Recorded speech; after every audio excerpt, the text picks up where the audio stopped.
Hello and welcome to Rain Francis Art. My name is Rain. Today's video is going to be a little bit different. It's going to be an art lesson about values and shading. Now, values, I don't want to confuse anyone. Values is basically, a value is the lightness or the darkness of a color. And for today's video, we're going to concentrate on black and white.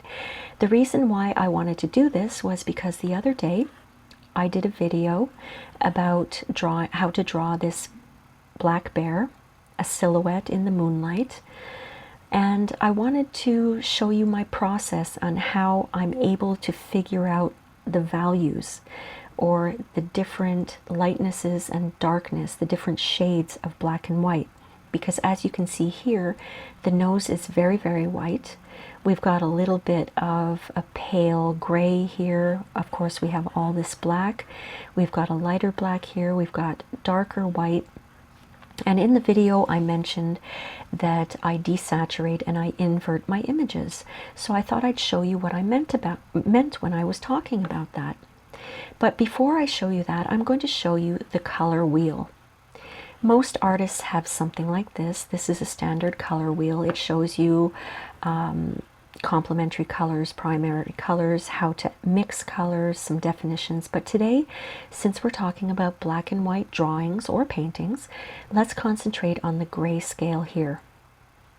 Now the gray scale has 10 values. Value number 1 is 100% black, and then it gets lighter as we go across the gray scale till we get to value number 10, which is 100% white. If you want to start adding some more depth or doing realistic drawings and paintings, it's a good idea to train yourself to start seeing values. See things other than black and white. Well, that's a good, practice for everything in life. Don't just see black and white. You've got to see the gray, right? Because sometimes there might be something a little lighter than a pure black. And for my bear here, I found an internet image, and I'm sorry that I can't show it to you because it wasn't royalty free, but what I did was I went and I found one that was royalty free. I started with a color image of a bear. And if you look at this color image of the bear, which is, the photographer is Steshka Willems, and I got it off a website called Pexels. It's royalty free, and at the end, when you download your photo, you can donate to the photographer. And I think that's always a good idea. You can donate anything from like 25 cents to $100. It's all up to you. So I gave her a little bit of a donation as a thank you for allowing me to use her image. You can look at this bear. He's in the sunlight, and all of the white around here is the lightest value of this photo. And you can study the brown and you can say, okay, this is a very light value. His eye over here is a very dark value. That's probably a black, but we've got some dark gray here. For me anyway, it's difficult to see black and white value when I have a color photo. So the first thing I always do is I desaturate my photo. I take all of the color out of it, okay? So now it's easier for me to see the values or the shades of black and white and gray. So that's what I did for my bear here. I was able to see all the very, very light on top, where in my case he was in the moonlight, so I was seeing how the moon was really shining on top of his head here, and especially on the snout here. And if we look at Steshka's photo, this bear is in the sunlight. It's the same thing. The sun is really reflecting off the nose and off the top of the head. So you can kind of study this and decide what shades or values you are going to use in your drawing. So after you've studied all of this, then you can start applying. In my case, I was using charcoal, so I would put the lightest colors first and use a very pure white charcoal, and then go through the black charcoals, because there are some charcoal pencils that aren't pure black, like an HB. An HB stands for hard black, and the harder the charcoal pencil, the lighter the value. So you can play around with that. And I'll give you another example. Here's my hound dog Jack. And if you look at this color photo, you can already start seeing that Jack's in the sun. So his black pointy head here has a very light value. but you can do the same thing. You can desaturate, take all of the color out of it, and maybe it'll be easier for you to see all of the different shades. Like his nostrils here, that's the darkest value. They're very black, and so are this part of his ears here. But he's got a few little areas that are a lighter value. So you would go through this whole area. This is the lightest value here, but then look at here. Even though his fur is white, in the crease here of his leg, he's got a darker value of white.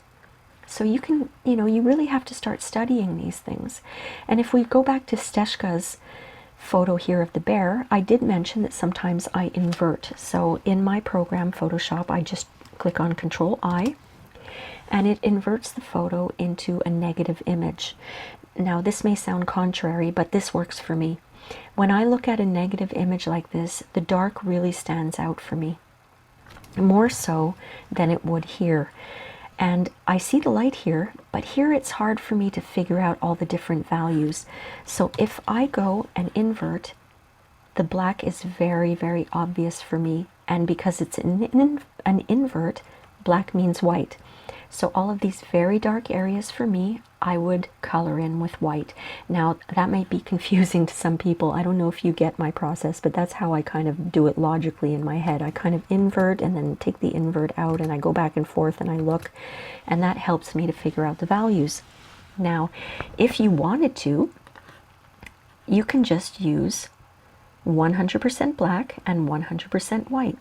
I did this mummy with black ink, I believe, white ink, sorry, on black art paper. And this is just a simple black and white. There's no gray here at all, but it looks kind of cartoony, right? And I did another one here. This is kind of the same idea as I did with the bear. It was simply a silhouette, but this one I used very few values. I used black, which was the color of the paper. I used 100% white in some areas, but here we've got a little glow of a little bit of a value change here. And there are some value changes here too, but for me, I wanted to keep this one simple. And then if you go a little more deeply, this is my Clint Eastwood that I did from The Good, the Bad, and the Ugly. I added a little more value to this one, to his face. I added, well, there's the black, and then we've got the very white of his eyes and the end of his cigarette. But then this white here isn't as white as this value here. And the cheeks and the areas here have a different value than the other whites. You see what I mean? So you can choose, okay, for Clint Eastwood, I'm going to do 4 values or 5 values. For my horse, I'm going to use 4 values. For my mummy, I'm using 2 values. And if you want to really make something look realistic, like I did here with my Tim Allen as the Santa Claus, I think I probably used all 10 values here. You can see the difference. I really wanted to show the realism in his hair, especially in his eyes, his eyebrows, everything. So I used all 10 values, I believe, in this one. And I was very happy with the results. I hope that was interesting for you and it was easy for you to understand. Leave me a comment if you have a question. I'll be happy to answer it. Don't forget to like and subscribe, and I'll see you next time on Rain Francis Art. Bye!